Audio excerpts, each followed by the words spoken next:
I know there are a lot of like I said, like you just said, a lot of circumstances didn't happen, but I mean, it's totally my fault. Like, I like to believe that it's been a long time since then and I've grown a little bit, but I'm not so naive anymore to think that, like, I can't screw up again. So I'm always very careful. Hey, what's up, guys? Welcome back to the KoreKara Podcast. In this episode, we're talking to Ken Cannon. So you may know him from his YouTube channel or his online course, Japanese Through Anime. And today we go and clear up some of the controversy regarding Ken's past, as well as talking about his journey with Japanese alongside discussing some of his business experiences with his online course.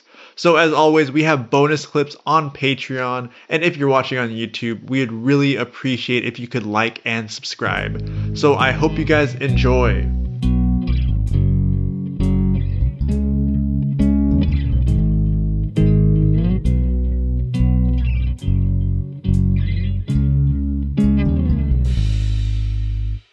Hey, what's up, guys? Welcome back to the KoreKara Podcast. My name is Raza, and I'm joined by my co-host, Eric. We talk to people of all types of backgrounds about their lives in Japan, studying Japanese, or even tips and tricks on how to learn the language. This week, we're joined by a very special guest in Ken Cannon. Yeah, so Ken Cannon is a YouTuber and Japanese teacher who started learning Japanese a little over 15 years ago. And many people know him from his YouTube channel where he posts comedic Japanese skits as well as Japanese lessons. And he also has a controversial online course called Learn Japanese Through Anime where he teaches how to learn Japanese. But today we want to get a closer look into Ken and get the full story behind his course and his expansive experience with the language. So Ken, can you give us a quick background of who you are and where you're at today? Yeah, of course. Thank you for having me on the podcast. I started learning Japanese a long time ago now. It's crazy how time flies. I was around 15 or so when I first found anime. Of course, that's kind of how it goes, especially when you have a course called Japanese anime. But I found anime, and it's 2004, and I wanted to actually, do kung fu. I started wanting to learn how to, make movies and kung fu movies, and I was learning Chinese. And I was also watching anime at the same time, so I was like, wow, this seems counterproductive, so let me learn Japanese instead, so I'm already watching anime. And I kind of started from there. Long story short, I went through a lot of different courses and programs and stuff, and none of it was really working really well. Especially to understand anime, I was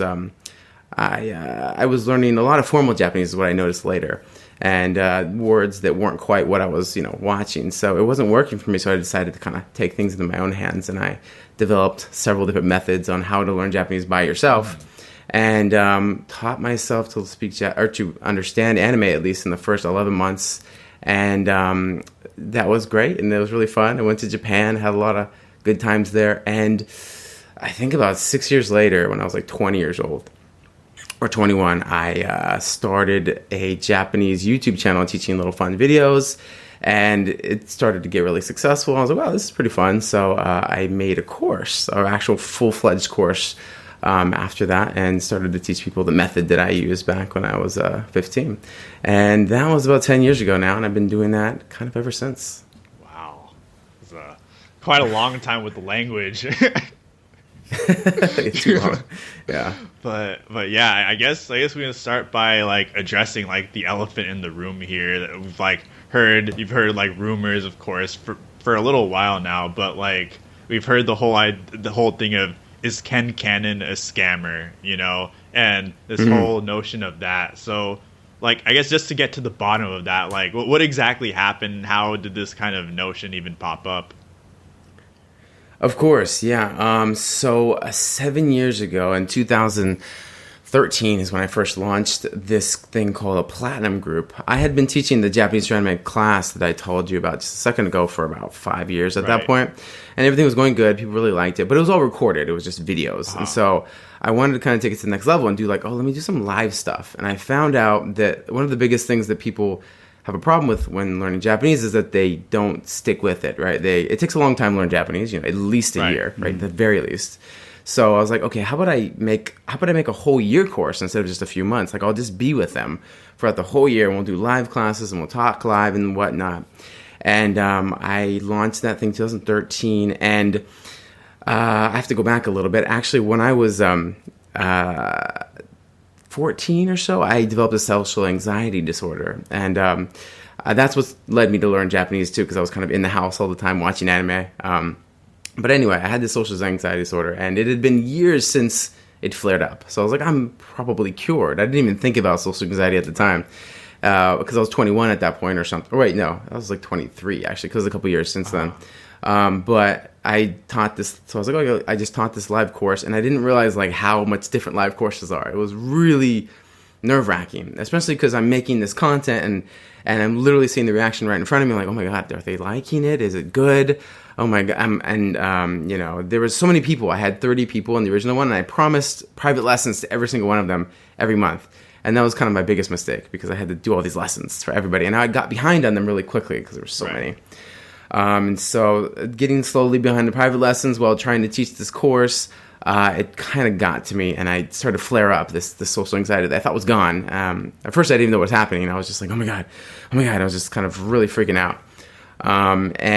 We made it about, I don't know, maybe 2 months into that thing, maybe 2-3 months into the course, where I just started to break down really bad. I was worried about everything, just getting really freaked out. And I started to get behind on classes, and people were like, hey, what's going on? And of course that made it worse, because when that's what I worry about the most. And so that got really crazy.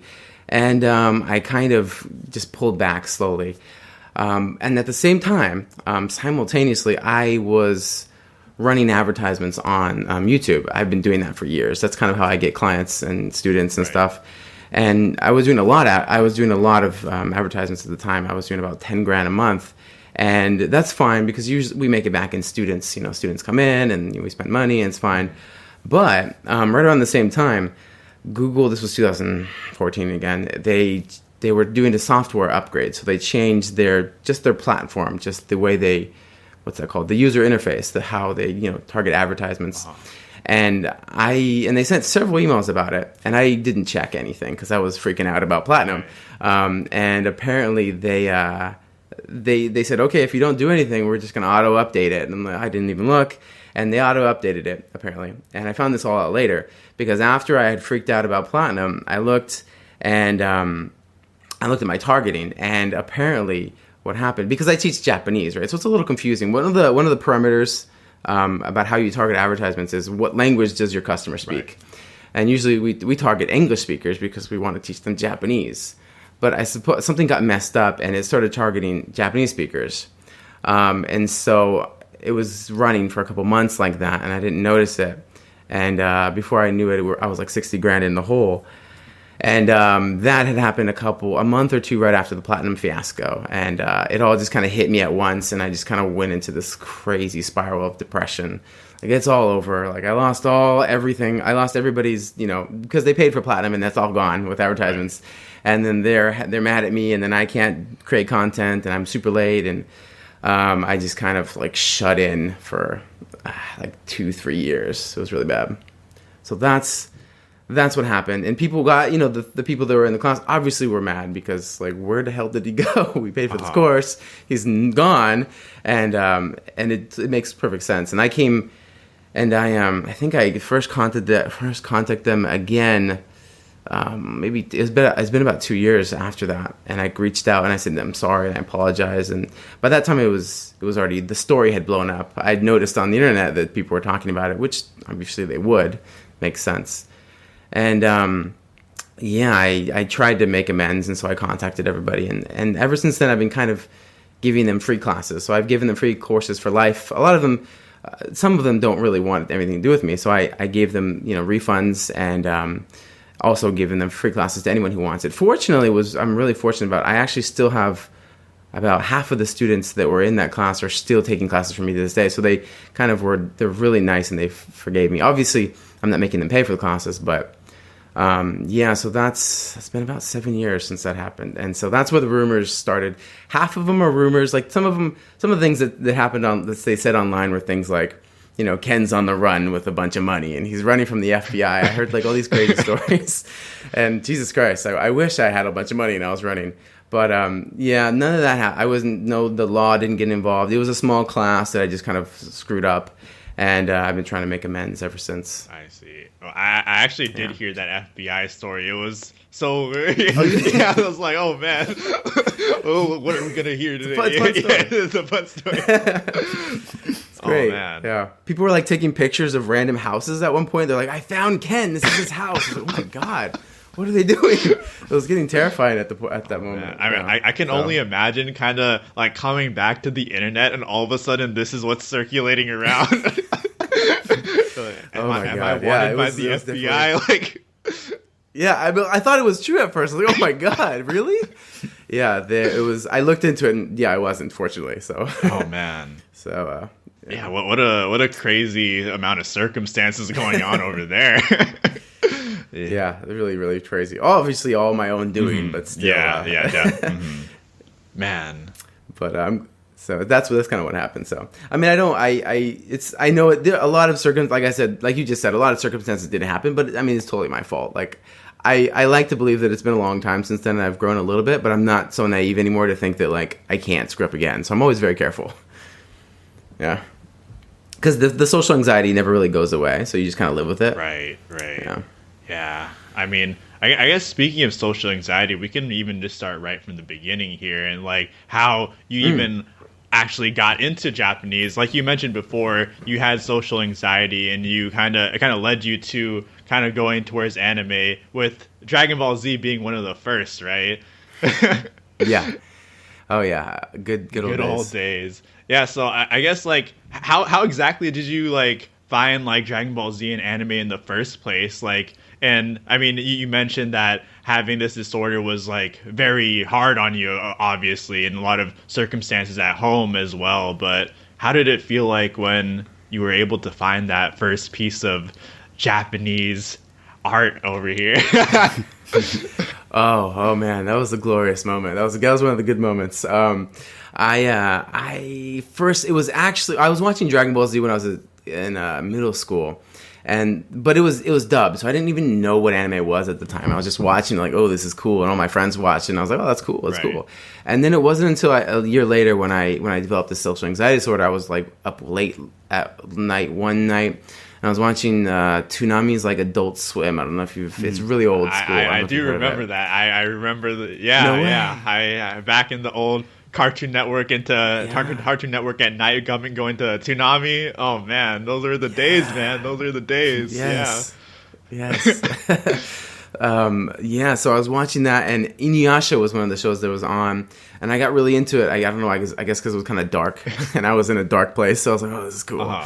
And obviously they show like the middle of the season, so I'm like, I wonder if I could like watch this from episode 1. Right. So I went online, and this was like 2003 or 2004, so you know, this is kind of a new thought to have. I wonder if I can watch it online. So I went on there, and wow, it's online. I found it. So I downloaded it. I probably shouldn't say that anymore, but yeah, I did download it because I was like 14. I didn't know what else to do. So I downloaded it, and it was in this really strange language. I thought at the time it was Japanese, but it sounded really strange. I think it was also because the main character, Inuyasha, is a dog. So he kind of like sounds like a dog when he's I was like, what the hell's going on? This is so strange. But I was like, there's nothing else. So I just kept watching it.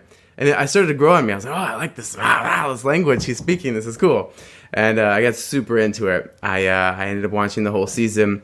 And I went to the next thing and the next thing and the next thing. I just kept watching anime after anime after anime. And I was at home because of social anxiety at the time, I should say this. I was being homeschooled at the time. So I had a ton of time to to become a super otaku nerd. So I was doing that for that whole year, about a year. And it was really fun. It was so fun, just getting lost into this crazy world, because anime and Japanese is just so different from anything I grew up in.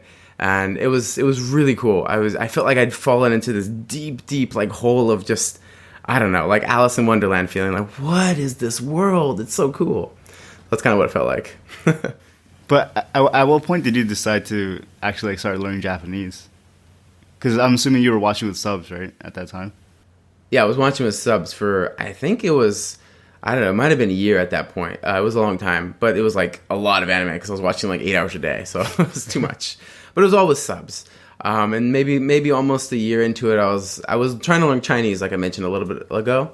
because I wanted to be a kung fu action star. That was like my dream, because I really loved Jackie Chan when I was a kid. I read his book, I watched all his movies, and like that's what I'm going to be. And so I had been studying kung fu for a long time, so I was like, okay, I'm going to learn Chinese so I can go to China and study. And I was trying to learn Chinese, but watching anime all day. Trying to learn Chinese, watching anime all day. I'm like, this is probably not the best thing. This is really counterproductive, I think. So, well, Japan's got martial arts too. I'll just learn Japanese. And I did that. And that's how I got into it. So that was about a year into. I see. Yeah, it's probably 15 or 16. I see. And what were, like, how did you go about learning Japanese at that time? Yeah, so the first thing I did, I think I just downloaded Rosetta Stone. That was the very first thing I did, because I was already really good at downloading things. And you see the commercials everywhere. So I'm like, at that point, and 2004. So I was like, oh, I'll just download this thing. I tried that. I was really diligent about it. I did like their whole thing, like the whole semester, whatever they call it. I think they call it I can't remember the term they use, but it's like a bunch of lessons. I did the whole thing. And then I did Pimsleur's Japanese. That's an audio program. That was also really popular. I think they're getting popular again. But anyway, I did that audio program. I did the whole thing. Really, really crazy, because I said I had all day to do it. So I was just spending 8 hours a day doing this. And then I did another program called Let's Learn Japanese Basic. It was this really old, like, cheesy 70s, like, program that aired on NHK. So it was like, Mr. Yan-san goes to Japan, and he moves there, and it's really, really lame. It's like these weird skits where he drops a bunch of oranges, and they're like, are those your oranges? Anata no orange desu ka? Yes, those are my oranges. It was really lame. But I watched the whole thing, of course. I watched all, like, 52 episodes, and at that point, it had been like a couple months, and I went back to anime. I was like, okay, I should understand something. And I didn't understand anything. I was like, what the hell? Did I learn the wrong language? Like, I spent all this time spending 8 hours a day doing all their programs, and nothing. I couldn't even pick out, like, a word. I didn't know what the reason was. And that's kind of how I got started into it. But, yeah, that's why it started me on this whole journey of, like, how do I fix this? Wow. So I guess now you're, like, reassessing, like, oh, how do I actually learn the language now? Like, what was your first point of attack to figuring out how to learn it especially through anime? Because this is the goal at this point, right? You want to be able to understand anime. Yeah. So that's the only goal. Yeah. All other worthy goals have gone out the window. I'm just gonna understand what this dog character is saying to me. I mean, clearly you didn't hear the dog Inuyasha type of Japanese in Rosetta Stone, so something was going wrong. Well, no. They betrayed my trust, Rosetta Stone. Come on, Rosetta Stone. So I thought that's what the first thing I thought. I was like, okay, well, obviously this is a dog character. They're just probably using different words or something. So I'm gonna learn. I wonder what the words are in this anime. At the time, I wasn't watching Inuyasha. I was watching Naruto. Naruto. That was right when it started, so 2004, 2003, and it's about ninjas and stuff. And so I'm like, okay, I'm gonna learn what's like the most common word in this show. It's like that would be a good place to start, rather than whatever Rosetta Stone was teaching me, dropping the oranges or something. So okay, I'll learn that. But I was like, well, how do I know what that is? I have no idea. And this is again back in 2003, so there's no data on this at all. I don't even think nowadays, like, you can find frequency analysis charts online and stuff, but back then you couldn't. And so I just was searching and searching and searching, and I finally found this one guy's blog. It was a Japanese blog, and he was just transcribing Naruto chapters. I don't know why he was doing this. It was very strange, but it was the whole chapter. It was like, I can see it, chapter 1, page 2, page 3. And I was like, oh, this is a gold mine. So I just copied and pasted his whole blog into my computer. And, okay, I have all the words now. Now I just need to find out what they say, because I don't know what they say. And so what I did was I used, like, the software. It was a Romaji translator at the time. It basically takes kanji and turns it into Romaji. Right. And it wasn't perfect, so we had to play with it a little bit. And then I took that. I'm like, okay, now I can read the words. Now what I need to do is figure out what they mean. And what I need to do is I figure out what the most common one of these things are. And so I used the frequency analysis chart. They have English softwares at the time. This was back then. And I used that, and it sorted it into the most common word and the least common word in that whole document. And I was like, oh, this is great. And so I just kind of went down from the first word, the most common one, and I went down the next one, the third one. And I just kind of learned it that way. I had a dictionary in one hand and then, the list in the other. And that's how I started my first, my own invented learning method. I see. And I guess to kind of memorize these words, did you use like an Anki type of program, or were you just straight flashcarding this and kind of old Was school? there even Anki at that time? Probably not. Right? No, there wasn't, right? No Anki.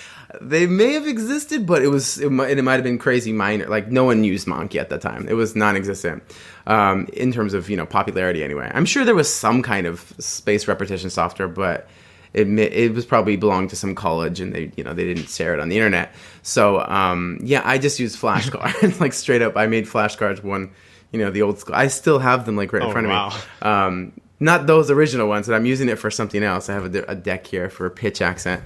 But anyway, I'm super old school. Anyway, revealing my age here.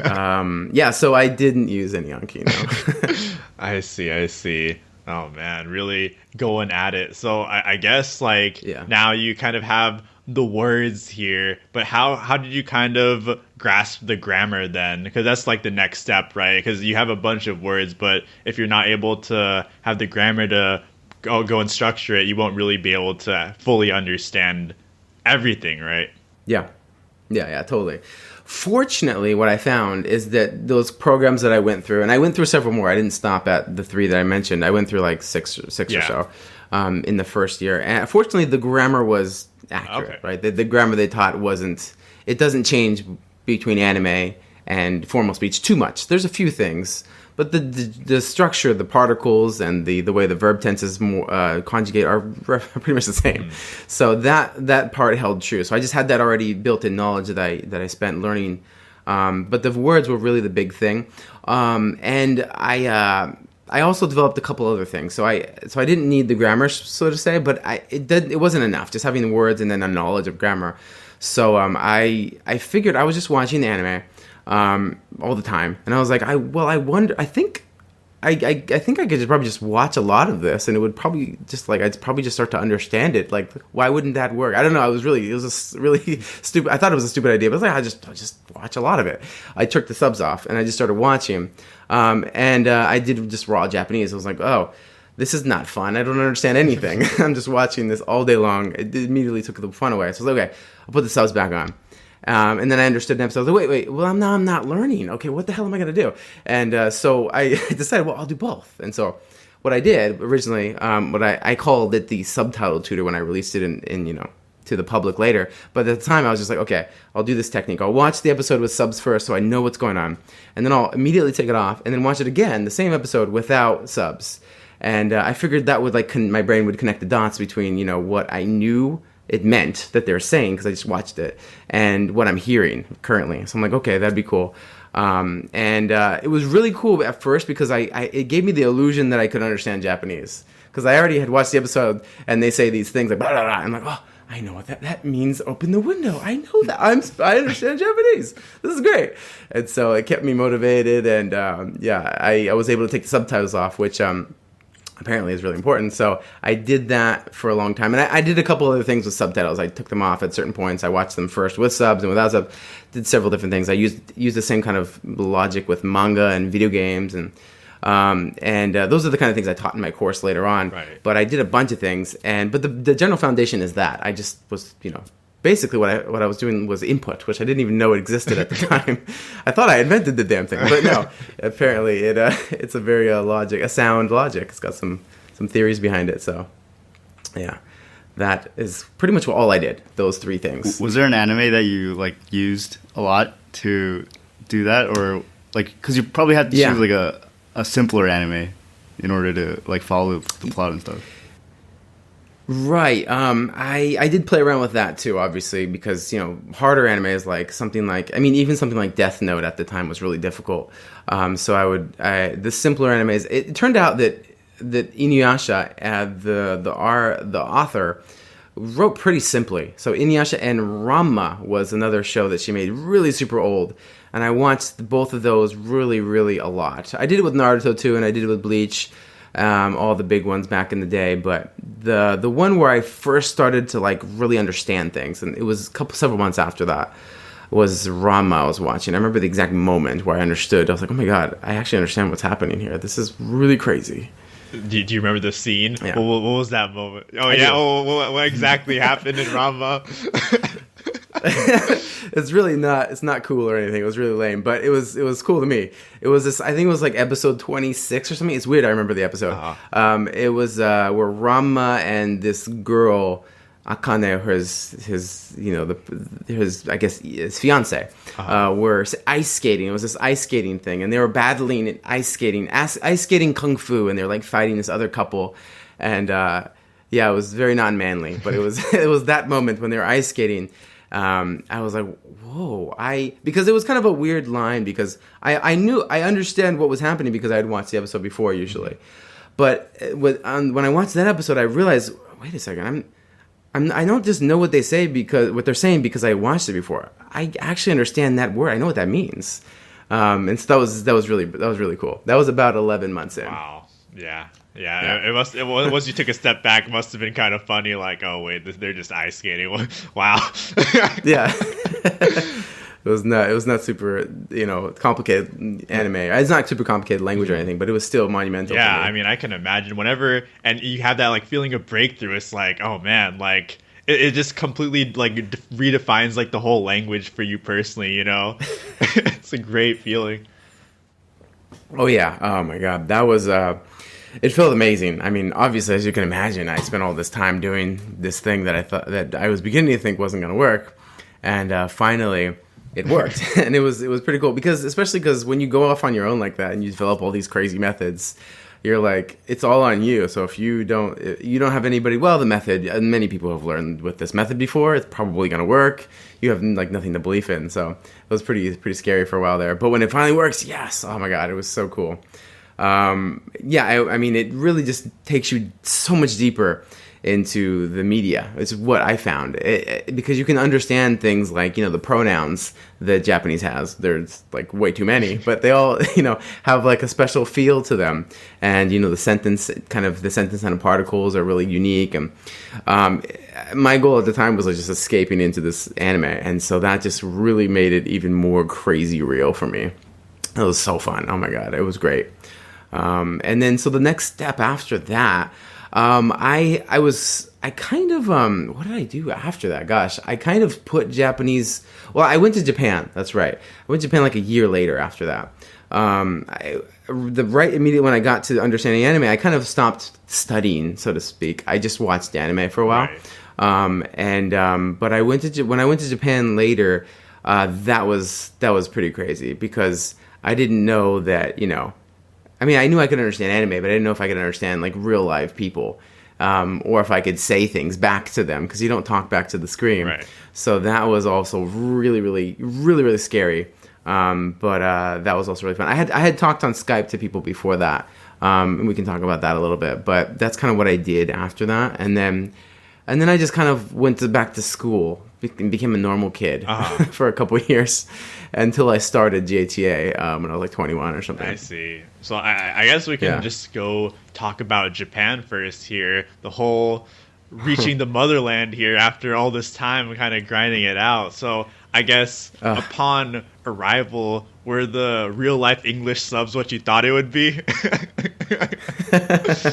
No, they weren't. But the country itself was crazy. Like the first thing I remember was when I first got there and I got out of the airport.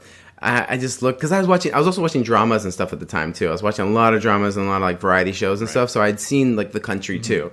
And so when I get to like this road, it was just, oh my God. Because the road looks different. Like, even the roads look like the asphalt. I don't know what they use in their asphalt. It's more crunchy or something. It just looks different. Like, what's going on with this asphalt? I literally got down on all fours. I just started touching it. Oh my, what? This is amazing. This is what I've been seeing on the TV this whole time. And then the poles they have, everything's slightly different. So it was really bizarre to see it finally in real life. Japan. It was really cool. I remember that moment the most. And then the houses and everything was just so bizarre. Like the doors, they're just different. They open in a different direction and everything's smaller. It's so small. It's very cute. I felt like when I opened the first Japanese house that I went into, I was going into like this little like rabbit house with all these levels. Because it's like I had like 3 stories or something, because we don't have 3-story houses in America. And that was very strange for me. I was like, what? How high does this go? Like the last staircase was just like a ladder or something. It was very interesting. It was so cool. I had so much fun. That was my first time there. It was just like, that really set it in stone for me. Like, oh, I'm gonna do this for the rest of my life. This is amazing. Yeah, I mean, in conclusion, Japan is built different, literally. Yeah, we were talking about the architecture of the country. That was good. That was fun. Oh man, I mean, I wish I could have been there when I could have been the guy to see you come off right off the airplane and hug the asphalt on the ground. That sounds like a sight to see right there. Oh god! Breaking news: Ken Cannon hugging the asphalt. Yeah. That'll be the new headline. Oh man, yeah, it was bizarre though. It's fun though. Fun times. Yeah, and I mean, like, one thing we always kind of hear whenever we ask people about like their first trip to Japan is the culture shocks. And was that something you kind of found yourself in? Because of course, like, you view Japan through the sort of like that you see it through anime, and you kind of gain expectations through anime, and then once you actually appear there, things might be a little bit different. So that kind of factor into anything as to, like, once you actually arrived in Japan? Oh yeah. I actually didn't feel that until quite a bit after, but I did. I ran headfirst into it, and it was really, really, really like disillusioned. Like I was really sad when I felt. I could tell you a little bit, but the first time I went to Japan, I didn't feel any of it. It was just the wonder of Japan because it was just so fun, and it also had a little bit something to do with the people that I went the first time. They were different kind of people, different people. And it was a different situation. The one time I went where I had like this culture shock was when I was going to meet my girlfriend's parents. Right. That I ran into like, okay, I'm not just a foreigner having fun in Japan. They expect things of me now. And I guess, I don't know, what I was and what I am probably still is just something so different from the very stereotypical Japanese salaryman. So it was a lot of friction there. It was a lot of things like, why are they angry? I don't understand. And I had to look it up on YouTube videos and stuff like, what's going on? What happened to my magical Disneyland of Japan? It's not amazing anymore. This is hard. Yeah, I had that. Oh man, yeah. So that's why we go to Disney Sea. No, I'm just kidding. Right, Disney Sea. Better. Oh man, yeah. I mean, yeah, definitely the entire just culture around family is so different. I mean, I can only imagine. Oh god, yeah. I mean, was there like something specific about that experience that really like because I mean, of course you got the YouTube dictionary out here always coming in the clutch whenever you need it.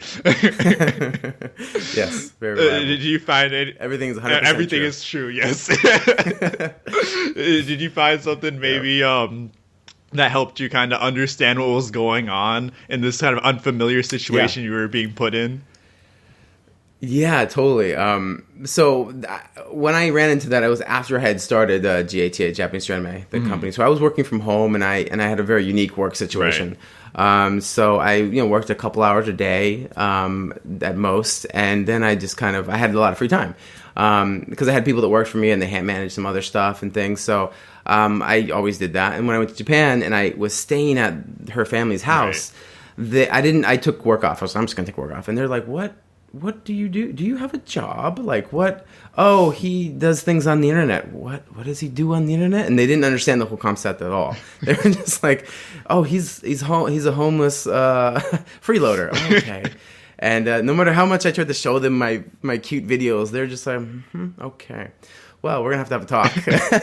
And they didn't understand it. So that in the beginning they were kind of nice, but I guess it kind of what the big problem I guess was just that they didn't feel safe with me, and I didn't understand why. I was like, well, I have money, I've got this thing going on, And I went to the YouTubes and I found I did my research, 100% accurate, of course. And through finding other people's experiences, I found that, like, you know, it's just kind of a different, what's expected of the man is different in Japan than what's expected of, you know, the man in another country. Mm-hmm.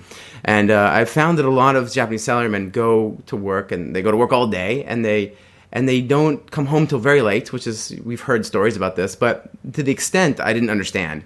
Like, if they came home early, like, a lot of wives would just be disappointed, be like, why are you here? What happened? Are you going to get fired? Why are you home so early?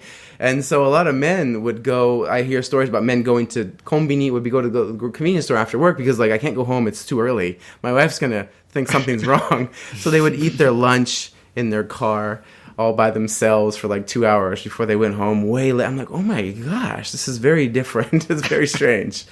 So I was like, okay, I need to present myself a little better. So this is clearly not just, you know, having a party, no work for 3 months in Japan is not a good look. Oh man, yeah, I can only imagine the expression they had on their face when it was like 9:01 a.m. and you're just sitting in like the living room. They're like, oh my, what are you doing? Yeah. Do you have any onigiris? Like, eating them out of the house and home is not good. Wow, it was very tasty. Oh man. Yeah. Yeah. So did you try to, like, conform to those, like, expectations that you learned about during that time? Yeah, a little bit. Yeah. What I had to do, because at that point I'd ruined it, so I had to take some distance. So what I did is I moved out of there. So my plan was to stay with them for a little bit, because I wanted to get to know them and stuff. But I was okay, I'm going to get an apartment in Japan so that they know that I can afford one at the very least. And, I kind of treated it as like, okay, let me try and go back to stage one here and show them that I have a job and I can support myself and stuff. Right. And so in that regard, I didn't actually start working 17 hours a day or anything, but I made it look like maybe I was. Maybe I didn't show them that I was doing nothing all day. So that was probably a good step. The power of perspective. Yes. Oh man, I guess now kind of like rewinding a little bit here to your first trip back in Japan. So like at this point, this is when you kind of first understood Japanese and you really had the ability to maybe use the language that you learned like practically here. So how much of a difference did it make going through that experience, really grinding it out to when you're actually in Japan? Was it a big help to you, or did you find out that there's so much more to learn right now? To be honest, when I first went to Japan, I was there's two sides of it too. One is that Japanese people are really nice if you can speak any Japanese. Like, they're just gonna like compliment you to death. So there's that. And so people can get carried away and think that they're geniuses. Which I'm very good at doing. I'm very good at getting carried away. So I definitely did that at first. So when I first went there, I felt like, oh my God, I must be a genius. I'm so great. And they compliment me. And I must be amazing at Japanese. And then there's the other aspect of it, which I found out later, that I wasn't so great, but I was probably very good at. I was also probably very good because of the massive input that I did. It was quite abnormal at the time. I mean, there's not a lot of people that did that back in 2004 or something. So it definitely made me stand out. But there was a lot more to learn, definitely. For one thing, in the initial 11 months, I didn't know how to read at all. So I didn't learn reading at all in that first 11 months So I just like relied on my girlfriend to like, what does that say? What is this? How do I leave? How do I do anything? I couldn't even ride a subway because everything's written in kanji. So that was something I needed to pick up on. But in terms of actual communicating with people, I had a blast. It was really, really good. It turns out that the casual speech that they use in anime is really nice to speak casually with friends. It really works really well because, especially if they're your age or they're younger than you, then you can really you can just talk freely and they get to know you really easily. Rather than if you're using Keigo or formal Japanese right from the go, it's kind of hard to break that Keigo barrier. Where I wasn't very good at it, so I didn't use it at all. And I had a lot of fun in general. We had a lot of drinking, parties at izakayas and a little bit too many of those, but that was fun. It's just not Japan without the izakayas. No. Yeah, I mean, there's always the classic gaijin pass to take out the keigo too, There's always the classic gaijin pass to take out the keigo too. Oh man. Yeah. Yes. Of course. So yeah, that's kind of what happened. It was really fun. I mean, yeah. So. Yeah, and I mean, like, throughout that experience, throughout all the izakayas, do you find that your Japanese improved any bit after, like, from coming there? It was a long time ago, so I'm really thinking back. I think, I mean, I know it did. I mean, it's just logically, of course it did. I didn't feel like a huge improvement, though, because I like I said, I was probably really good at that point just from doing crazy input. Right. But I mean, I know it definitely got me better. Yeah, I was really fortunate too, is that my girlfriend at the time, she had a lot of friends all over the place. So I was like, let's just plan a trip across Japan, because she had like friends in different prefectures. So we would like travel different prefectures. Let's go meet my friend Mayuko, and like, hey Mayuko, izakaya time. And then let's go to Gunma and meet my friend Fred, Johnny. I don't know. And then let's go to another izakaya. And it was just kind of like that every day. It was really, really wild. But so I got a lot of practice. I know I did. So I probably got better. It was just been so long ago. I don't really remember. Yeah, moral of the story, izakaya time. Yeah. Izakayas are great. Definitely. I should bring Japanese through izakaya is probably my next course. Yeah, I can't wait. I'll be the first to sign up for that one. So you mentioned your Japanese girlfriend kind of taking you through, as well as, like, you said you were going through Skype as well, and kind of talking to Japanese people. So there you have a blog post on your website, an infamous blog post of how I was able to get a Japanese girlfriend. And it's a very, very interesting blog post to me, because it went from I think you mentioned the Japan Guide, and was the website, and they had like a sort of pen pal sort of service at the time where you can go and connect to a person, and then you were able to connect to this Japanese girl, and you really flexed the romaji on her. She didn't know what hit her. Yep, nope. Yeah, I didn't see at the time. I didn't even know how bad that was. I thought I was a badass. Yeah, that's why it's really funny. So I guess, like, walk us through that, like, moment where you kind of decide to go sign up for that service, and then how was it, like, chatting with, I guess, like, your Japanese knowledge really for the first time? Yeah, so that was truly the first time I had spoken to an actual Japanese person, was through that service. And I just send out so it's just, I don't know if it exists anymore. JapanGuide.com I think is what it was. And I went and signed up, and they had this pen pal service like you mentioned. You just kind of like, it's kind of like email. It was really old school, 2006 or whatever, 2005. And I sent it out to like 10, maybe 20 different people, because I had no idea who would respond. And I got responses from people. It was really fun. And I decided to, add a couple. I tried to get them on. So I had like a plan. I was going into this. I was like, okay, so I'm gonna get him off the exchange, the site, because I didn't want him on there because I couldn't talk to him there. So I had to get him, and then I put him on Skype. And then I'm going to chat to him for a little bit, make him feel comfortable. And then I'm going to hit him with a phone call. It was really devious. And so I had this thing, all this planned out. And I managed to get a few of them off of the site, because I emailed so many. And I put them on Skype, and some of them responded, some of them didn't. But a couple of them did. And one of them that I first decided to have a phone call with was online at the exact same time, which is rare because, of course, Japan and America don't have the same time zones. So we're able to chat Skype like at the same time. And I was like, oh, this is great. Oh my God. And so she's responding, okay, is it time? Is it time to call? And it was really, really scary. But I was like, okay, I'm just gonna do it. Let's chat. And I sent out the message to let's chat. We'd only talked for 5-10 minutes at the time, maybe 10 minutes. So I said, hey, do you wanna chat real quick? We can. I think I framed it so like I can help you with English or something. Really, I wanted to speak Japanese, but I was again scheming. So I was like, okay, I'll help you with English. And then so she's like, oh, okay. And so I called her, rang up the phone, and then we talked in English at first. So she picked up. She didn't say anything. So I just hello, and she's just like, hello. And so I was like, oh wow, she's alive. Oh my God. And she's a real live one. So I just kind of talked to her a little bit. I said, hey, wow, your English is really good. And she's like, no, thank you, no, thank you, or something. Yes, thank you. I can't remember what she said, but it was a little bit broken English, right? Because she was still learning. And we did that for about 5 to 10 minutes, maybe 5 minutes, pretty quick. And I was too scared to like speak actual Japanese to her, so I didn't want to make the switch. I just kind of like, she said something to me like in English, and I just kind of like turned my face away from the phone. She was like, how long have you been learning English? I learned it for 4 years. And I was like, Majikayo. And I just said something in Japanese to the left. Like, and she was like, what? What? She said in Japanese, nani? And I was like, nandemoyo. And I just kind of like switched like nonchalantly into Japanese. And she's like, doshita? Nande?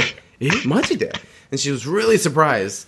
And I was like, どうしたの? 日本語喋れるけどな, みたいな. And then she just got really, really surprised. And so it was really cool because I thought I was going to bomb. It was going to be super lame. But apparently she was really, really shocked. Like, whoa, you can speak really good.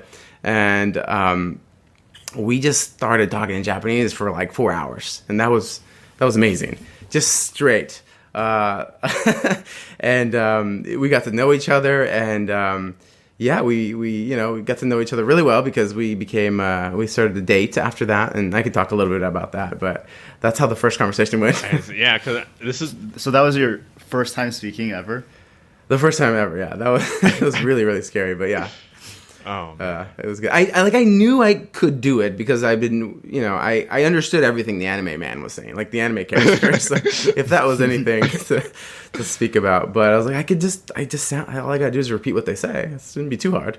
But yeah, it was really scary though. Oh man, yeah. So I guess it was at this point on the blog where this became a cryptic to be continued story that we never ended up finding out what exactly happened, Ken. So I guess now is the time to finally flip over the rock here and really find out how did she become your first Japanese girlfriend over here. Okay. Well, don't be surprised when there's a lot of sludge underneath the rock. But anyway, generally how rocks go. So we talked for like 4 hours and it was just normal talk. We were just talking about nothing romantic or anything. It was just like, regular conversation. So the reason I'd have to go to look at because I still have the records and see how it went. But I think it took like 2 or 3 conversations. It was a couple. We did it again. We talked on Skype a couple more times. And then I remember I had this elaborate plan. So my last step was to get him, to meet me. Like I was going to meet him I pictured it all. Like we're going to meet in the mall. It's going to be great. And this was before I even talked to them. Really creepy. Yeah, like this Japanese. Oh my God, it was really bad. I actually called this. I made this a technique in my course. And I called it the Nihonjin Hunter technique. I give out like scripts to how to hunt your first Japanese person. It was really creepy. But anyway, that's for sale if you want to buy that. I'm kidding. That's like, if they weren't before, now they are. But anyway, I just because I purposely picked people that were in my area in the San Francisco Bay Area actually. And she was in San Mateo or something at the time. Yeah, San Mateo, and I was in Fremont, and so she was coming to the East Bay, so I was like, let's go meet at the mall. That's harmless. We can meet at the mall. I'll see you in the food court. And at first she kind of like a little nervous, but then she was like, well, I'm going with my friend, so it'll be fine. I was like, yeah, bring your friend. I was trying to make it safe because, this is obviously scary meeting someone on the internet back in 2004 at the very least. So I remember, oh my God, this is really bizarre. So I got ready and I drove to the mall. And there's this food court, and it's a really big food court, so it's really long, so I can see way down there from far away. So when I walked into the food court, I looked and I just scanned, and I was trying to find her, obviously, and I saw a bunch of people, and then I saw these like, it was really weird. I saw these like almost like shining Asian people, just 2 of them, right in the middle. They looked like they were like there was light coming off them or something. I think they were sitting underneath a window or something, but they were just like glittering in the light. I was like, oh. No, that's not them. That can't be them. So I just kept walking a little closer, like looking around for other, Asian-looking people. No, I don't see any more. What? That can't be them. And then I got even closer, and like one of them was really, really pretty. Oh, that's definitely not them. This can't be them. I didn't know what this person looked like actually at the time. So I was just kind of like looking, but kept growing closer and closer. And then it turns out that, that was them. I got a little closer and they looked, and I spoke to them and said, oh, are you, so-and-so? And they were like, yeah. And they laughed, and I walked up and like, hey, and we started talking, and it was really, really, really cool. It was my first live seeing a Japanese person in live. Like, I had talked to them, but I hadn't seen their skin. Like, I hadn't actually seen what they looked like. Right. So that was also really cool. I was like, oh my God, this is what Japanese people look like. They're gorgeous. And wait, so which one was the one that was really pretty? It was the one that I wanted to date later, and I did end up dating, so that was good. There was the other one was also pretty. I don't want to say, but this one just was like, oh my God. And so we walked around the mall a little bit, and I was throwing out little Japanese jokes, trying to impress the one that I thought was pretty, and we had a good time looking at different things. And it turns out they didn't know anything about America, because they had just come from Japan, so they didn't speak very much English at all. So it was really cool because I got to show them around. I was like, oh, you guys don't know about so and so? I'll take you there. And I took them to this place called Santana Row in like San Jose, and I don't know if you know the place. It's really cool. It was back then anyway. It had these lights, and it's like a little like downtown area that's really sweet. And we went there and we ate some food, and they had live music the day we went. It was super cool. I was like, oh, like I planned this. It was great. And I think it was that first day. Oh my God. So that first day I talked to them, we were with them for a while, and then I found out that it was the one I thought was pretty. We'll just call her Ayaka. That's not her name, but I don't want to give out names. Her name is Ayaka, and the one I thought, Ayaka, it was her birthday that next day. Oh. And it was like 8 at night or 9 p.m. or something, and then she was like, yeah, my birthday. I'm like, well, your birthday's in 3 hours? Really? Well, we should hang out for your birthday. That'd be great. And then the other friend, fortunately or unfortunately, was like, oh, I can't stay out that late. I'm like, yes. I'm like, oh no, that's so sad. We're gonna miss you. And so we just waved her off, and oh my God. And then we went to, where did we go after that? I remember where we ended up, but I think we went to this other like restaurant, like this bar place for a little bit, and then it was really late, so we went 11, and then we went up to the I think it's it was like the Fremont Hills or something. We drove up there at like midnight or something to see like the city at midnight. It was really it was totally platonic. It was great. We drove up there, and it's like, she's at this point, she's kind of like, I thought we were trying to be friends here, but no, we're going up to see the beautiful scenery.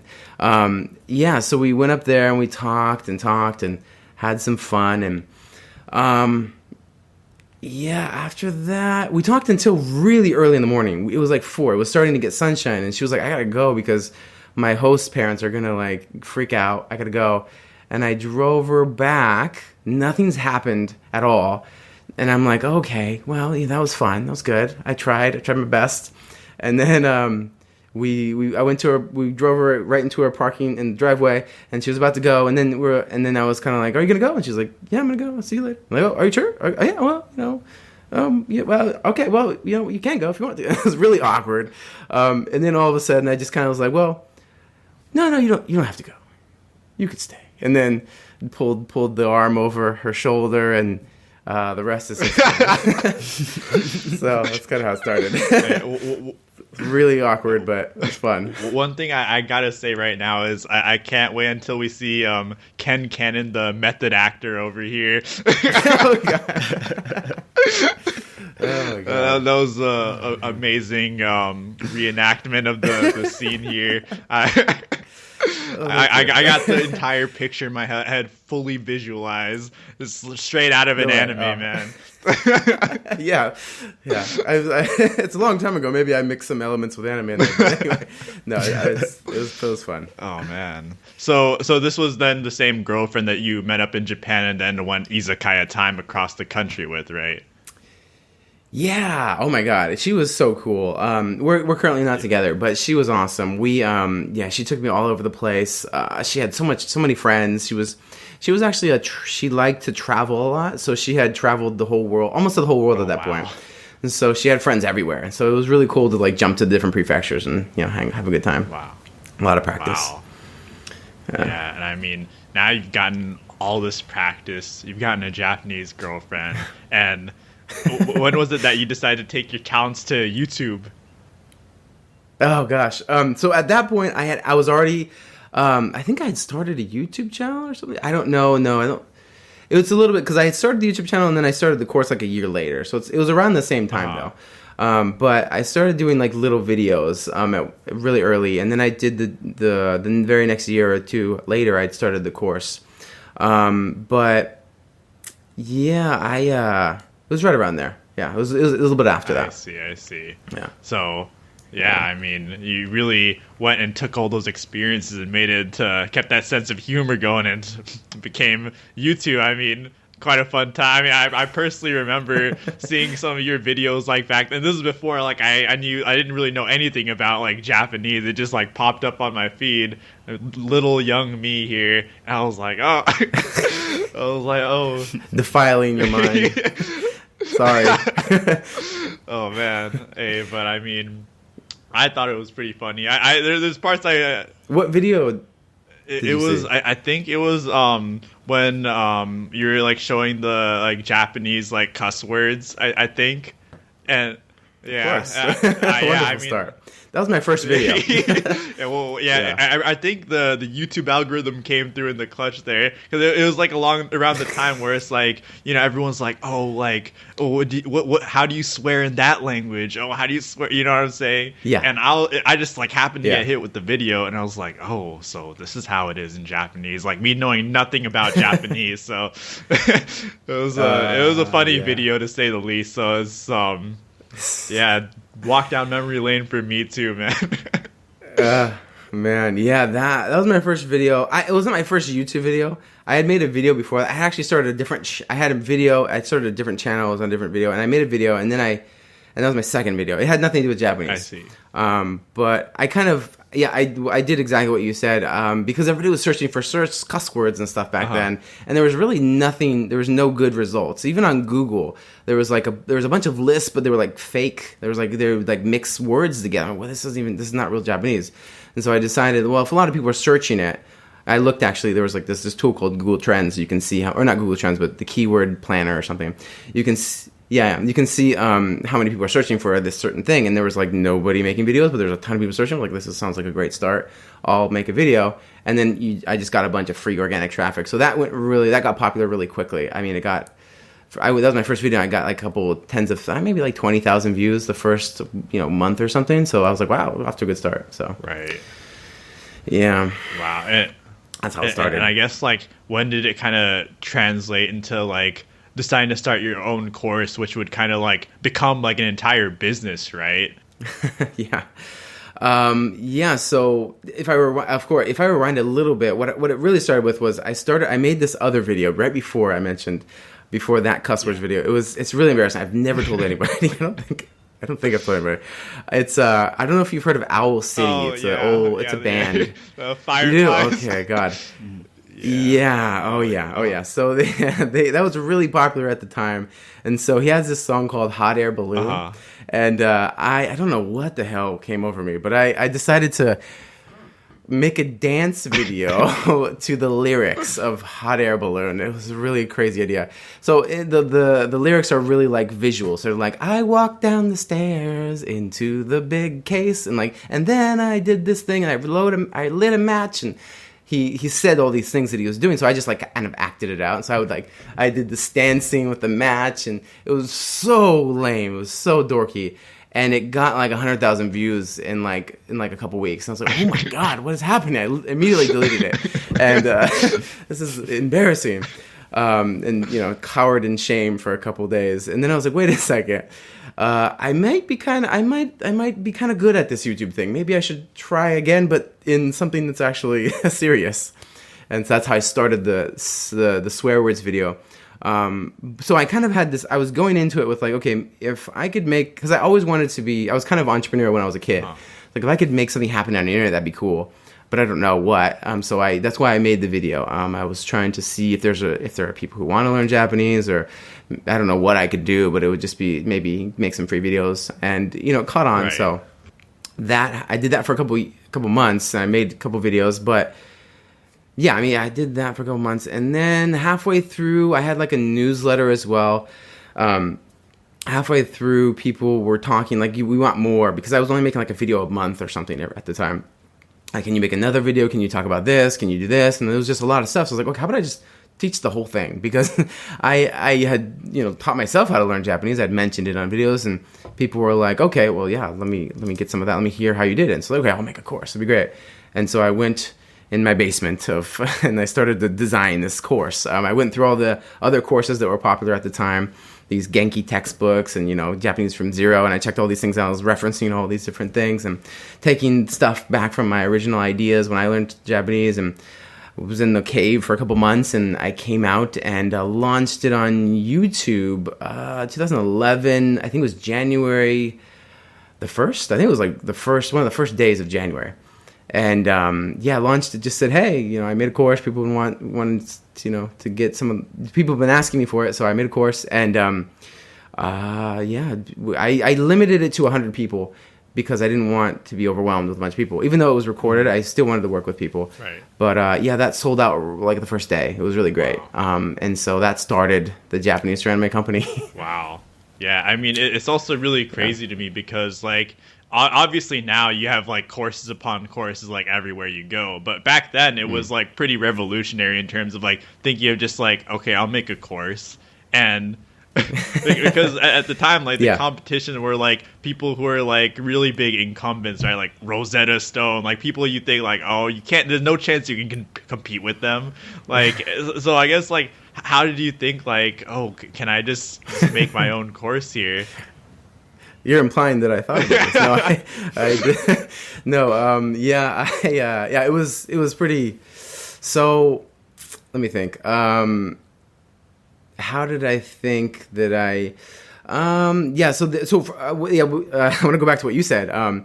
Is that nobody was doing courses at the time. So one of my like sales pitches at the time was like, this is the world's only first Japanese video course online. I was really proud of that. I was like, yeah, no one else has one of these. There was like YouTube videos, but there's no like Japanese course. So that was really cool to say for a while before other courses popped up.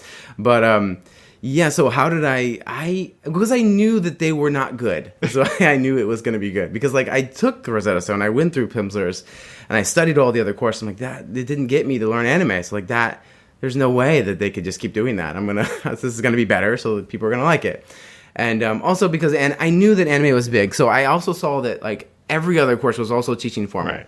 And that's the real reason why they didn't work. It's not like they're scamming you or anything. It's just they're teaching a different kind of Japanese. So, I just had this like, I know I'm not the only crazy otaku here in 2010. I know there's got to be hundreds of maybe millions of other people who will like anime. Uh-huh. They weren't very loud at the moment. There was no channels about anime. There was like a few blogs. There was very little anime fandom in the community at the time. So I was like, okay, I'm going out on a hunch here, but I think they're there. I'm gonna go find them. I hope they're there. And I just believed that there was going to be a lot of people who liked anime, and they wanted to learn from it. So, yeah, fueled my reckless ambition. Yeah. And what was your model for the entire course? Did you like promise fluency by the end of completing it? What did I say in the first course? The way I said it was something like, I think the first promise that I gave was I'll shave 2 years off of your Japanese learning studies or something, because the common notion was like it would take at least 4 years before you to get, that was like 4 years of college Japanese or something. Uh-huh. So I was like, okay, well, I did it in a year. I can probably get you to do it in 2 years if you take this course, was kind of what I said. Yeah. I see. And I guess like in the beginning, starting out, this is probably before you decide like, oh, I'm going to like register, like make this like a legal business, right? It was like, at what point did it like become, I guess, quote unquote real, where like money was coming in and like, oh, I gotta actually register with the state now? Way too late. So I started all that way too late. So I just started just making videos, and I didn't incorporate or anything until way too late. I guess it's okay. Nothing really happened, but I was kind of lazy with that stuff. So I started making money. That the first dollar I ever made was the first 100 seats that I sold out for that course on January 11th, 2011. I remember, I won't forget the day. It was just a really momentous day, because it's like there's this computer here and money came out of it. Yeah. That's amazing. How did that happen? Oh, yeah. So it was pretty cool. So we sold. So I made, I don't know, whatever. I think I sold it for like $150 or something. I don't know. It was like a 4-month Right. course. 4-month course. Over $150 or something. So I think I made like 10 grand or $15,000 or something for that first thing. Right. And then I didn't make any money for like a year because I went to work on the course. And so very poor living, but I was just ecstatic, right? Because, I mean, obviously if $10,000 is not going to last you a year, but it was fun. It was just cool because I was making the course better. I didn't complete the course. I filmed like half of it. And then I had people join, and then I filmed the second half with them. So I was able to like get their input and make it better and stuff. So we had a forum and we had all this interactivity. So it was really cool. I see. Oh, and to answer your question, I'm sorry, you didn't ask about that. You asked about the legalness. I started doing that like later that year. I first did it as just a regular proprietorship, like a sole proprietorship, and then I switched to the LLC model the next year after that. See. It's like 2 years later. Was that process daunting by any chance, like having to go and set that all up? Because you have to go fill out a bunch of paperwork. All of a sudden, you have this government documentation. Yeah, it was scary. Even there's like even for the sole proprietorship, which should be easy. Basically, that just means you yourself are the business or something. There's like this weird law, I think it was in California, that you have to. First you register it and then with the state, and then you have to like publish a newspaper article announcing that you're doing business. Yeah, do you know I this? do know that. I was like, what the hell is this? I don't know how I'm going to do that. But anyway, that was intimidating. And then the LLC, it costs a lot of money to incorporate in California too. So that was intimidating. But I'd studied business in college, so I knew that I should probably do that because you never know what could happen. So yeah, it was definitely intimidating. Were you doing this all by yourself, or did you like get help or like hire people? Yeah, I started by myself, and then I launched. Oh my god, I launched my course. I didn't have a website because it was 2010. I didn't know how to make one. There wasn't like free website makers back then, so you'd had to know how to program, or you just didn't have a website. And so I was like, okay, I don't know how to do that. So I'm just gonna like email you these videos. So I basically like zipped them up in a zip file, and I started emailing these massive gigabyte files to people, and it was very janky. So like 1 or 2 weeks of that, and one of my customers, one of the students, was like, hey, I know I can program and stuff. How about I make you a website? And I'm like, oh, what? No, I can't afford that. Don't worry about it. And he's like, no, I'll do it for free. I'm like, what? No way. And he did. It was really cool. I ended up paying him after anyway because like he made me a whole dang website. But I met him naturally, and then I hired him full time after that to be my tech guy, and he helped me with a bunch of stuff after that. So he was my first employee, so to speak. I see. Yeah. Yeah, and I mean, like, speaking of like starting out, there's like so many things that you have to do, and it's like so little time. It's like very overwhelming. So I guess like, of course, the website being like one of the things, but what was another thing maybe that you just like you wanted to do but really couldn't really get to until later on?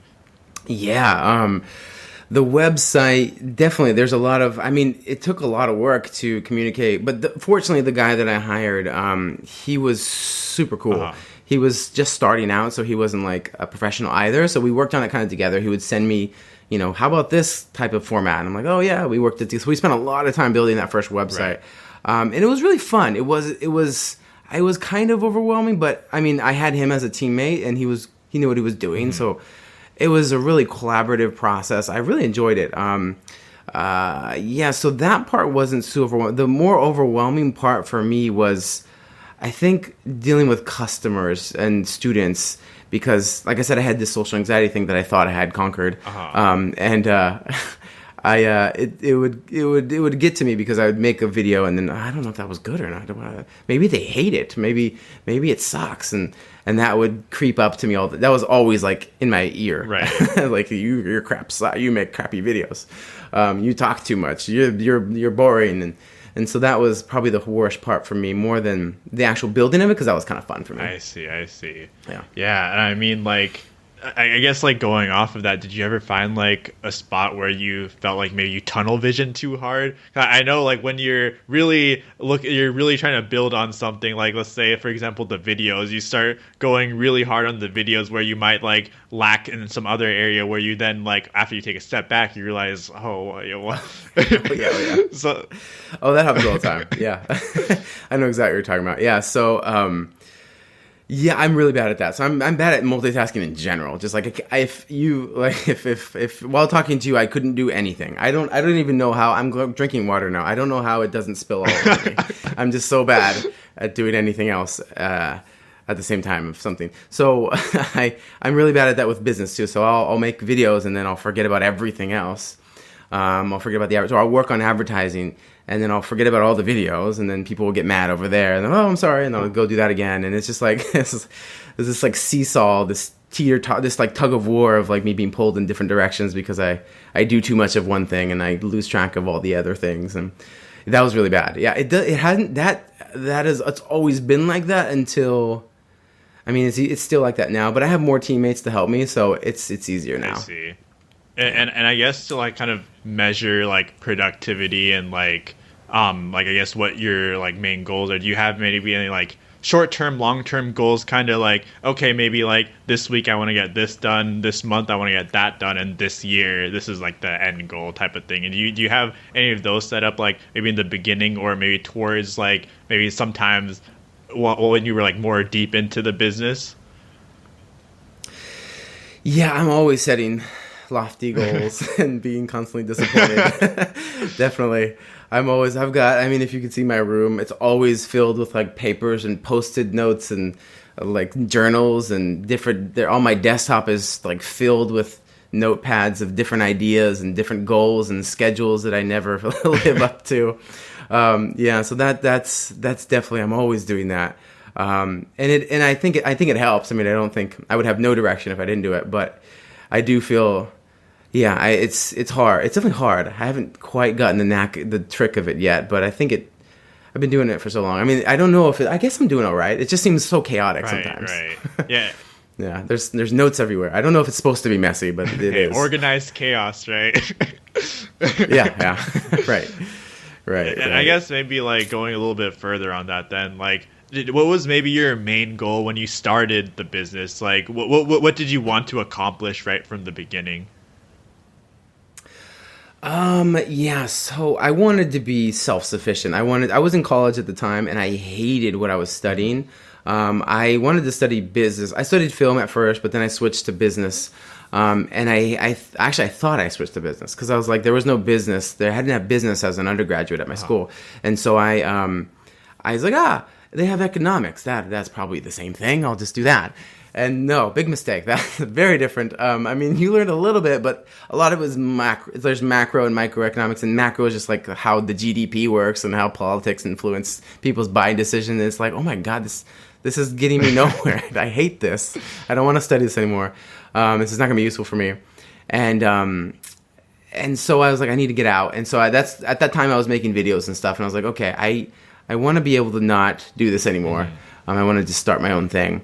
And yeah, that was my goal. My first goal was just to like, okay, if I can just feed myself with this thing, that'd be great. I see. And I guess like this is something that we mentioned a little bit earlier, but like having like an LLC, especially in California, it's expensive. You have to pay a $800 franchise tax every year, which is pretty ridiculous in my opinion. But like that aside, like you have to deal with like a bunch of other taxes too now that you're actually operating as a business. So I guess what was that experience like? Because you're a college student and now all of a sudden you have the real world of not only you have to pay your own taxes, but you have to pay the business taxes, right?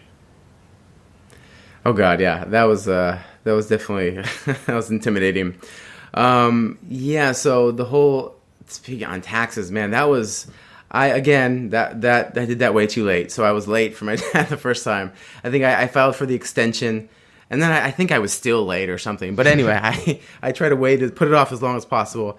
And I ended up researching how to do it. I think my first year I did I used TurboTax or something. I tried to do it all myself at first, and it was very very overwhelming. But yeah, I mean, that was not fun. But it was a little bit better than the economics major. So that was on the bright side. I didn't like that at all because I felt like it was not doing anything for my future because I had no intention of becoming an economist. Right. Yeah, I mean, practical experience is always the best experience, right? Yeah. I honestly, I feel like economics is like always theories too. Man. Yeah. Not a lot of real life, applicable stuff. Yeah. That's why you start learning Japanese through anime. Right. It's very, very useful. That's what I say. That's my motto.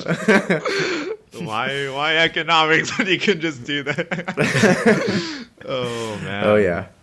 Yeah, I mean, so I guess now like you've spent like a considerable amount of time on your business, kind of starting out. There's so much going on, and like you've been through so much, especially like of course, but there's the controversy back in 2013, 2014, which you've now gotten through. And I mean, a lot of experiences, like ups and downs. Like, so I guess like in terms of like business purely here, like what would you say is something maybe you learned like about yourself through the process after kind of going through this entire journey?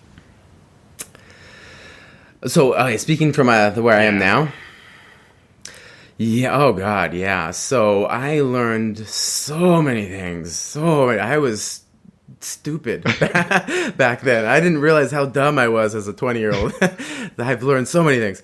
And I'm also kind of grateful that I didn't know what I didn't know back then because I probably would have never done it because there's so much stuff. If I knew what I was getting myself into, but now I think I've learned so much. If I had to encapsulate it into one thing, or at least like one general idea, I think for me, man, it's it's always this is going to be different for different people, but when you're the owner of the company, when you're the shacho, you're like the bottleneck of the whole company. And so in order to grow your company, you have to grow yourself. And I didn't realize that's what it's about. I thought it was going to make this thing over here. It's going to be like a vending machine. It's just going to make money all by itself. And it didn't work that way. So I had to like grow myself in order to make the business grow. And that was hard. So my personal journey was dealing with the social anxiety. That always came back up. I'm way better at it now.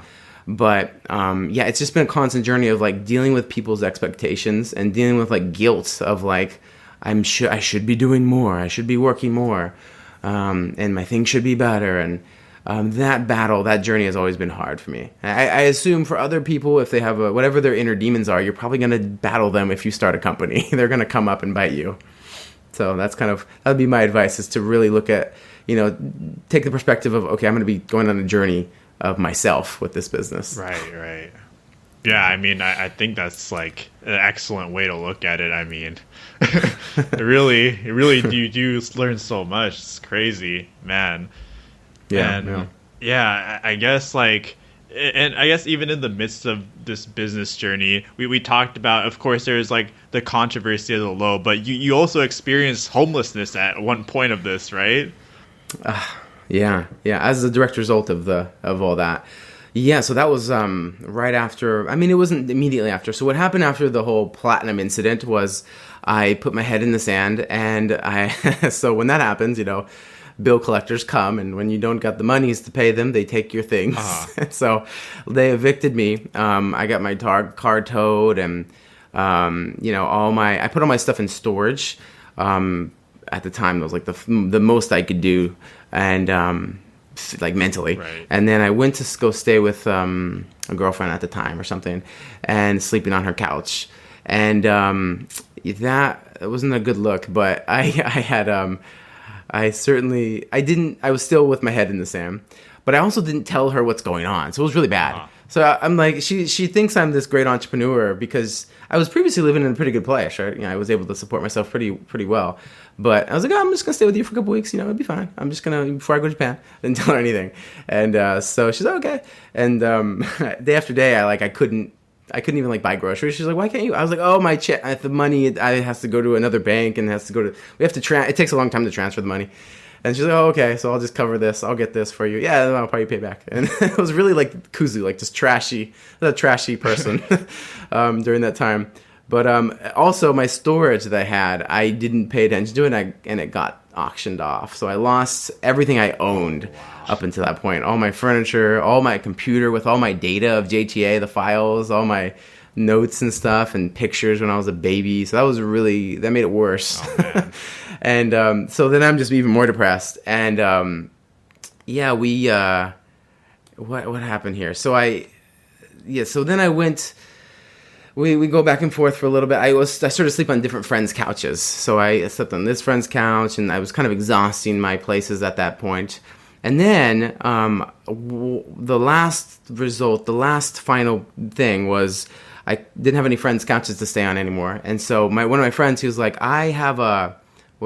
he's like, yeah, I don't know why he bought an RV, a really old RV, like a 1970s RV, like super old. It's all brown. The paneling is falling off and it's moldy in the ceiling. Wow. He's like, I got you. And he gave that to me. He's like, you could live in this. And then I lived in that for a couple weeks. That was my lowest low. So that's technically what was homeless for me, because I didn't actually live on the street, but I was living in a car on the street. So, or in the RV on the street. So, and I was in San Francisco, so like, I don't know if you know the park, there's street cleaning freaking every day.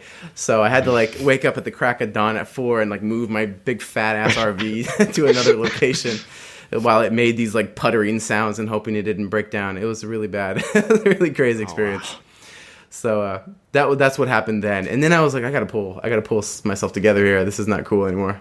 So yeah, that was my lowest low after the platinum. I see. And I guess, like, how did you kind of recover from this? Like you mentioned, that was like when you kind of realized that you were at your lowest low. How did you kind of rise up from the ashes here and kind of get back on your feet?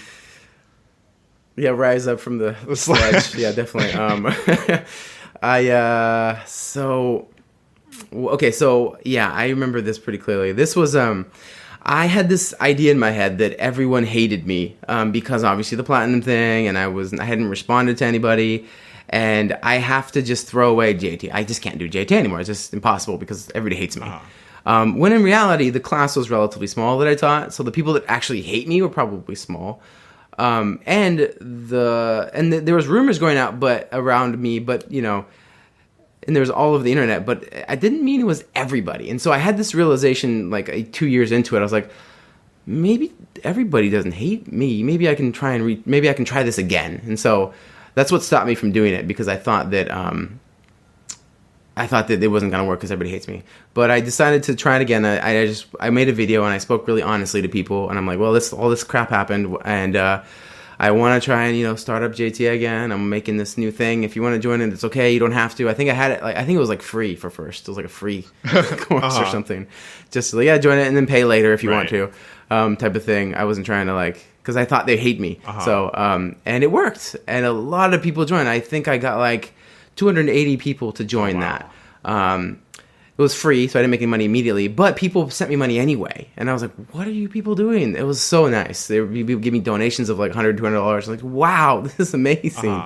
And so that happened, and almost everybody upgraded from the free thing. So that was amazing. And immediately I had like a steady income again. And so I was able to kind of pick myself up and start making stuff again. I see. So and I just realized, like, oh my God, my guilt has been killing me this whole time. I have to just, it's not everybody that hates me. I could still do good in this world. Right. So. Wow. Yeah, I mean, really came a solid comeback there. I mean, back on your feet. This is a great story to hear. And I mean, now you're kind of here with like all these other, like we mentioned before, like earlier there weren't many courses, but now there's like courses galore, and there's so many different things, and immersion and input being your very big one. So I guess like now, like what are your thoughts on like these learning methods, especially like I guess immersion, because you mentioned that you're kind of doing input before like input was like a thing, right? And now there's so many other like I guess areas where like, oh, okay, like this does make sense now. And what do you think about that? About the different courses that are popping up and all the different stuff that's because there's a lot more nowadays. Yeah. Definitely. There's a lot more. So immediately it changed the whole business model. That was hard for me too. If we were to talk a little bit about that, because things were different back in 2010 when there was like nobody making swear word videos, and I was the only one, and I got all the traffic. That was great. But now, and ads were like a penny a click.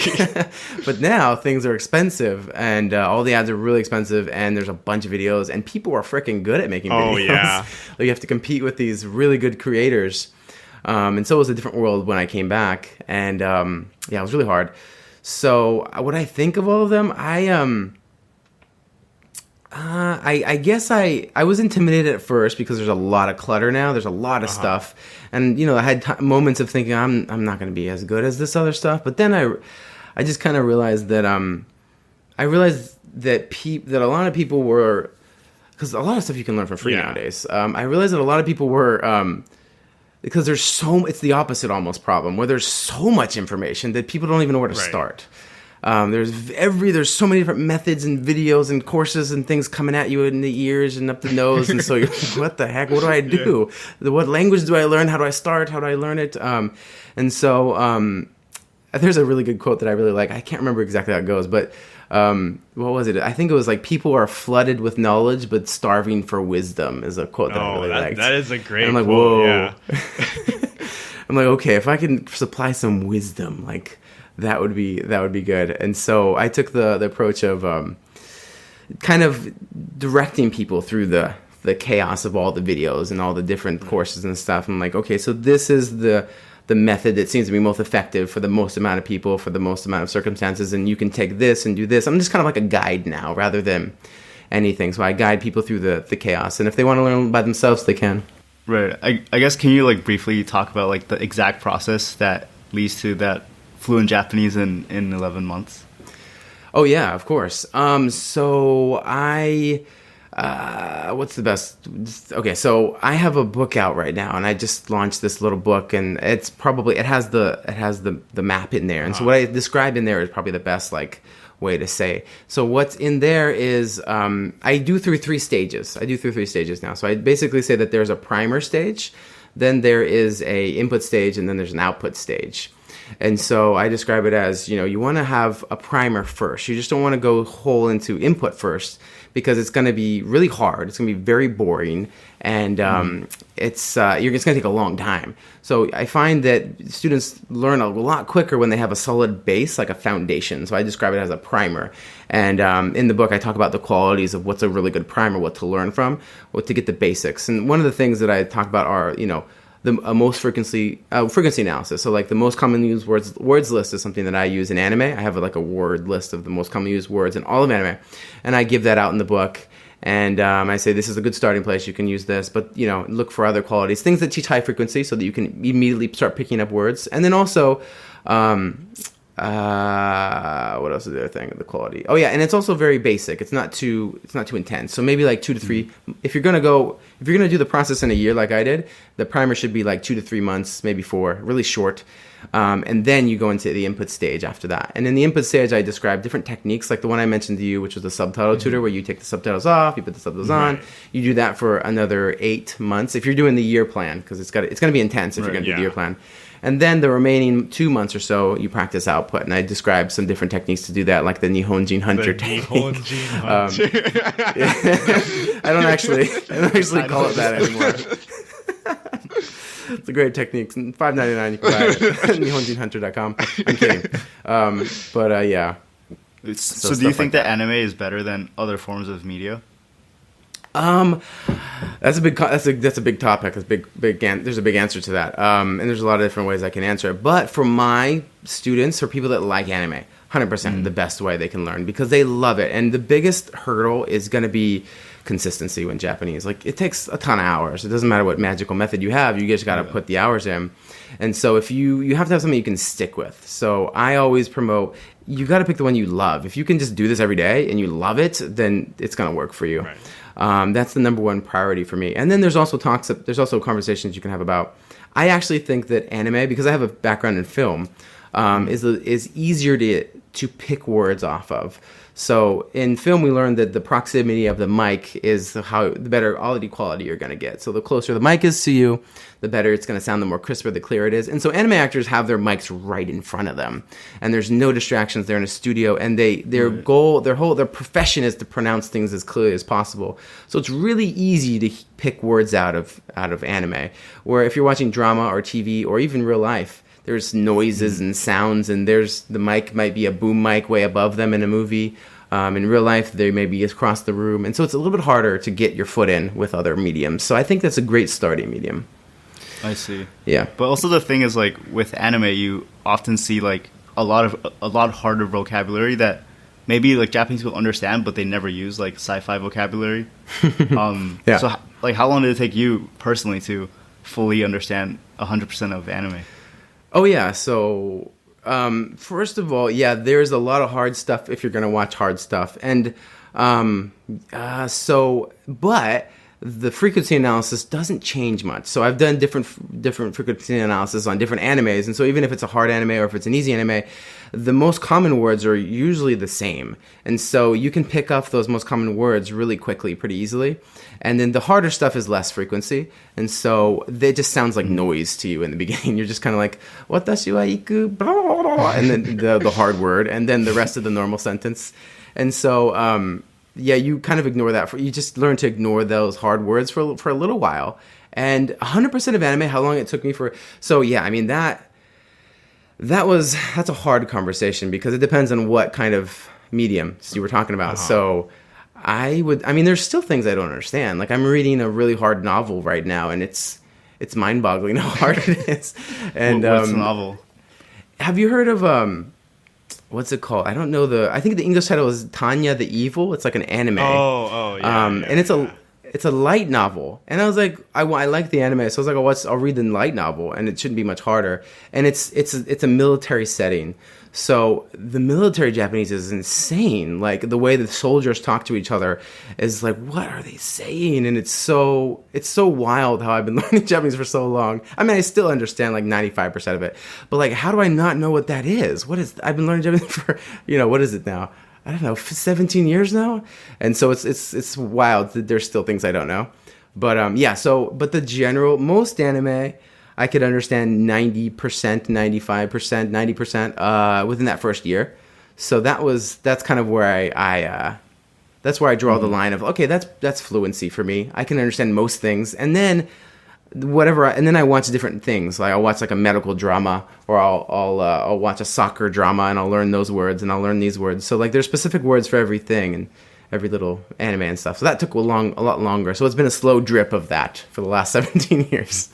Yeah. So I guess like after 17 years, are you still studying Japanese? Like you're saying you're reading a light novel, but do you use like Anki or anything? Yeah, I mean, Anki's been a thing that's popped up. I have used Anki in the past now. I didn't use it when I originally learned.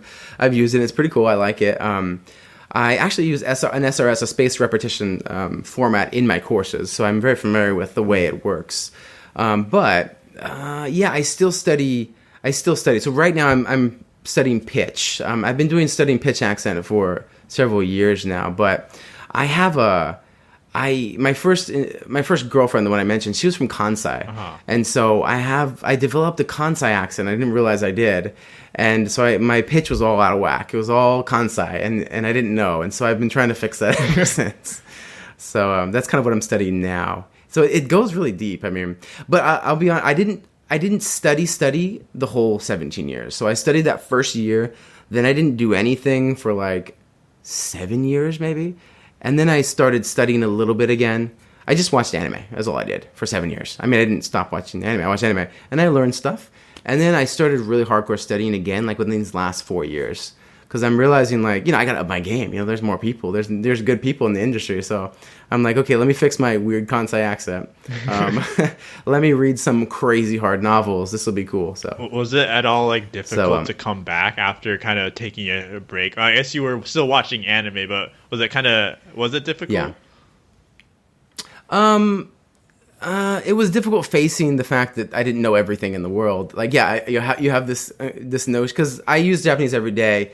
I live with a Japanese person, and I use Japanese constantly, and I lived in Japan for a while, and so I didn't lose any Japanese skills, and I watched Japanese medium like every day for lots of hours.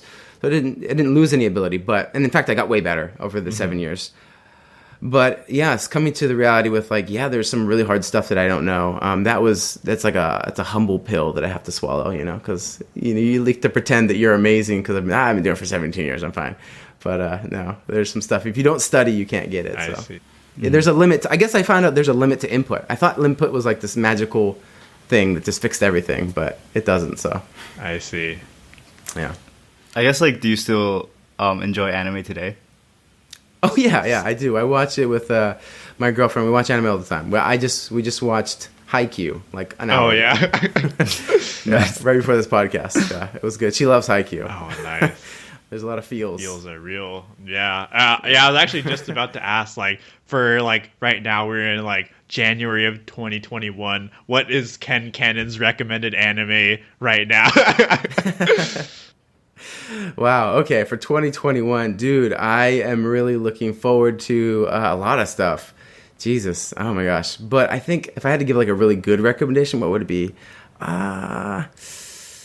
Anime wise, I'd probably say my like, I really like this thing called Made in Abyss. Oh, uh-huh. It's pretty weird. It's very strange, and it's a wild trip. Also, Yakusoku no Nebarando. It's called Promised Neverland.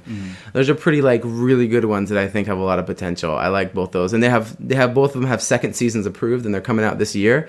And so I think those are going to be great. Yeah, I think Promised Neverland is actually coming out right now, right? Yeah, exactly. I haven't watched it. I like to wait till it feels. You get like the whole season. Netflix vibe where you just binge it all at once. Yes, I'm a binger. Yeah, that and a box of chocolate. I'm just killing myself one chocolate at a time. Yeah, it's gonna be interesting. I'm probably gonna be doing that with Attack on Titan, so we'll see how that goes. Me too. I'm excited. Hey, have that watch party. So good. Yes. Oh, we should. Yes, it's so good. It's coming out right now too, right? Yeah, I think maybe still has some episodes to go though, but I've heard a lot of good stuff about it, so very excited for that. But yeah, man, nice. We've come through an entire journey though, Ken. We've come right from the beginning all the way to present day. It's crazy. We went all the way from even talking about the controversy to like your business to how you got started into Japanese, the anime that you loved from the start that you still love today. I mean, it's been really amazing kind of hearing this entire story and getting the full story of Ken Cannon here today on the KoreKara Podcast. So I guess now kind of like closing here, like we have like a lot of listeners here who are current Japanese learners or are people who are trying to get into learning Japanese. So like, do you have any advice for our listeners here who are really trying to pick up the language? Yeah, go buy all my courses. Give me lots of money. Besides that, okay. I'm kidding. No. Yeah, for sure. Good piece of advice. I mean, there's so many pieces. They will soon realize they will be bombarded by advices for the next 4 years or whatever. But what I can add to it, if I could add something, I would say, first of all, I'd say never give up because it can seem super overwhelming. It can seem such like a crazy long journey. If you don't have 8 hours to dedicate like I did, it gets longer and longer. So it can be really, really overwhelming and really intimidating. So I say at first that you should just keep going and never give up. Yeah, just never give up because it's going to be hard. And the reason I say you can never give up is because it is so worth it. Oh my God. Through all the crazy stuff that happened in my life, most of it was my own fault. It doesn't matter. It's all made up for by the fact that I spoke Japanese. I met all these amazing people. I had all these like, amazing experiences. It was so fun. I understand anime and I love anime to this day. I can watch video games. I can read novels. I can hang out with Japanese people at these izakayas. Oh man, it's so fun. It's really changed my whole life. I would be a completely different person. My personality would be different. I would be a different world if I didn't speak it, and I'm so glad I did it. So it's probably the most rewarding thing I've ever done in my life. So yeah, don't give up. You're gonna find that it's probably equally as rewarding. Yeah, I find it really funny how it's like we really come full circle where we're learn Japanese through anime. What advice are you gonna give? Never give up. The most anime advice you can give, but yeah, all right. But no, yeah, there you go. That's perfect now. Yep. No, but yeah, no, I completely agree. It's great advice. I'm sure our listeners really are going to resonate with that, and I'm sure they can really make it as big of a part of their lives as it has been for you too. So I'm really excited for them. And yeah, I guess this is a good place to close our podcast today. Ken, I really want to thank you for coming on. It's been an absolute pleasure. I loved this entire conversation. Got to learn so much more about you and everything, really, and it's been really fun. Where can our listeners here find you? Yeah, so right now, probably the best place would be the book that I just released. You can find it at kencannonbook.com. Would probably be the best place to start. It's a cheap little book. It's like $5, and you can just read it. It's really short. You can read it in an afternoon, and it just gives you the blueprint of how to learn Japanese. Great, yeah. And usually at the end of our podcast over here, we always have a little message to the KoreKara. We have a little message to the KoreKara listeners here, and it can be anything, something funny, a random piece of advice, or anything that comes to mind. So, Ken, today, what is your message to the KoreKara listeners? What is the message? The message is, oh man, 人生を楽しんで enjoy your life. Don't let yourself get down by the guilt and the craziness. It's going to be fun. It's going to be all right. Probably be my advice. Nice. Message. I can't forget izakaya time, right? Yeah, that's the place where you can definitely enjoy your jinsei. Yeah. Yeah. Oh, yeah. Jesus. All right. It was great having you on, Ken. We're going to sign out over here. All right. Peace out, guys. Thank you, man. It was an honor. Talk to you later. Bye. Hey guys, thanks for listening to this episode. I want to give a quick shout out to our patrons: Sadboy, Izenga71, Miku, Jack, KH90, Boy No Eyebrow 4, and Light. If you guys want to support us, we also have bonus clips of almost every clip on Patreon. So I'll catch you guys on the next episode.